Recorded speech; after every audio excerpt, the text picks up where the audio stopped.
قرآن کے اندر ایسے ایسے شفا کے نسخے رکھے گئے ہیں کہ ہماری زندگی کے روز مرہ مسائل کا حل ہے۔ مثال کے طور پہ آج کل ہر بندہ معاشی طور پہ پریشان ہے، تو سورہ واقعہ صرف 3 رکوعوں پر مشتمل ہے۔ اگر یہ معمول زندگی بنا لے تو سورہ واقعہ جہاں ہوگی وہاں نحوستیں اور بے برکتیاں نہیں ہوں گی۔ سورہ یاسین پڑھو گے تو بے پناہ برکتیں اس کے دامن میں رکھی ہوئی ہیں۔ اسی طرح سورہ اخلاص صرف 3 مرتبہ پڑھیں گے تو پورے قرآن پڑھنے کا ثواب نصیب کر دیا جائے گا۔ ایک شخص حضور کی خدمت میں حاضر ہوا اور اس نے حضور سے کہا کثیر العیال ہوں، ذرائع آمدنی بہت تھوڑے ہیں، تو میرے لیے کوئی دعا کیجئے، کوئی مجھے نسخہ بتائیے۔ تو آقا کریم نے اس کو جو نسخہ بتایا سنا، فرمایا جب گھر جائے تو گھر والوں کو السلام علیکم کہہ دیا کرو۔ یہ کتنا سوکھا نسخہ ہے اور کتنا اچھا وظیفہ ہے، گھر والے بھی خوش، اللہ رسول بھی خوش۔ اس کے بعد 1 مرتبہ سورہ اخلاص پڑھ لیا کرو، غربت توڑ نسخہ۔ جب بھی گھر جاؤ السلام علیکم، اس کے بعد 1 مرتبہ سورہ اخلاص۔ اور میرے حضور نے فرمایا کبھی ایسا ہو کہ تو گھر جائے، گھر میں کوئی بھی موجود نہ ہو، تو فرمایا عمل چھوڑنا نہیں، فسلم علیہ، پھر مجھے سلام کہہ دینا۔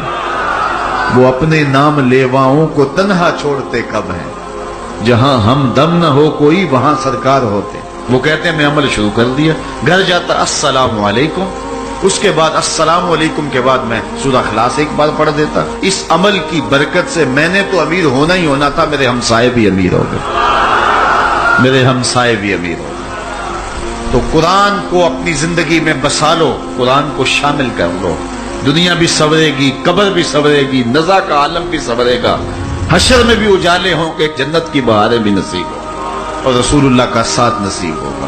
تو اس کتاب سے جڑو، اس کو ورق ورق پڑھو، اس کو حرف حرف پڑھو، اس کو رکوع رکوع پڑھو، اس کا ایک ایک آیت ممکن ہو تو ایک ایک آیت روز پڑھ لو، اور اس کو ترجمے اور تفسیر کے ساتھ، توضیح کے ساتھ، شان نزول کے ساتھ اس کتاب اللہ کی تلاوت کا معمول بناؤ۔ میرے حضور نے یہاں تک فرمایا کہ جو شخص قرآن پڑھتا ہے اس کے لہجے میں لکنت کی وجہ سے یا عجمی ہونے کی وجہ سے وہ اٹکتا ہے اور اس کا لہجہ ٹوٹتا ہے، تو میرے حضور نے فرمایا اللہ اس کو 2 ثواب عطا کرتا ہے، ایک قرآن پڑھنے کا ثواب اور ایک اس کو اٹکنے سے جو تکلیف ہوتی ہے، تو فرمایا اللہ اس کا بھی اس کو ثواب عطا کرتا ہے۔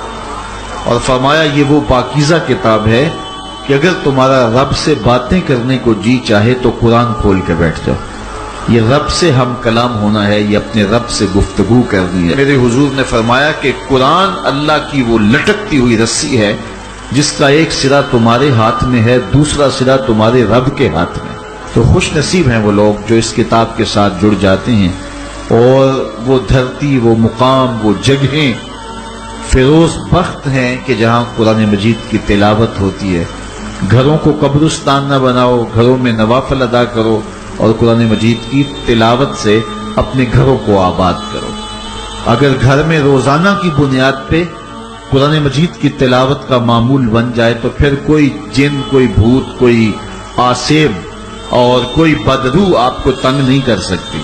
جہاں قرآن کی تلاوت تسلسل کے ساتھ ہوتی ہوگی وہاں جن نہیں ہوگا، وہاں ٹونے نہیں ہوں گے، وہاں جادو نہیں ہوگا، وہاں سایہ نہیں ہوگا، وہاں رحمت الہی کا سائبان تان دیا جائے گا۔ جہاں قرآن پڑھا جائے وہاں نزول باراں ہوتا ہے، رحمتوں کی برسات ہوتی ہے۔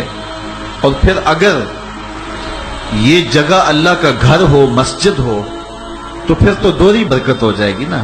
اس کتاب سے اتنی روشنیاں پھوٹتی ہیں کہ زندگی کے سارے اندھیرے ختم کیے جا سکتے ہیں۔ یہ کتاب زندگی ہے، کتاب حیات ہے۔ اس کے بتائے ہوئے اصولوں کے مطابق اگر زندگی بسر کریں گے تو یہ زندگی بھی خوبصورت ہوگی، اور اس زندگی کے بعد ایک اور شروع ہونے والی زندگی ہے، وہ زندگی بھی خوبصورت ہوگی۔ قرآن قبر میں چراغاں کرے گا، قبر میں روشنیاں دے گا، قبر میں اجالا کرے گا۔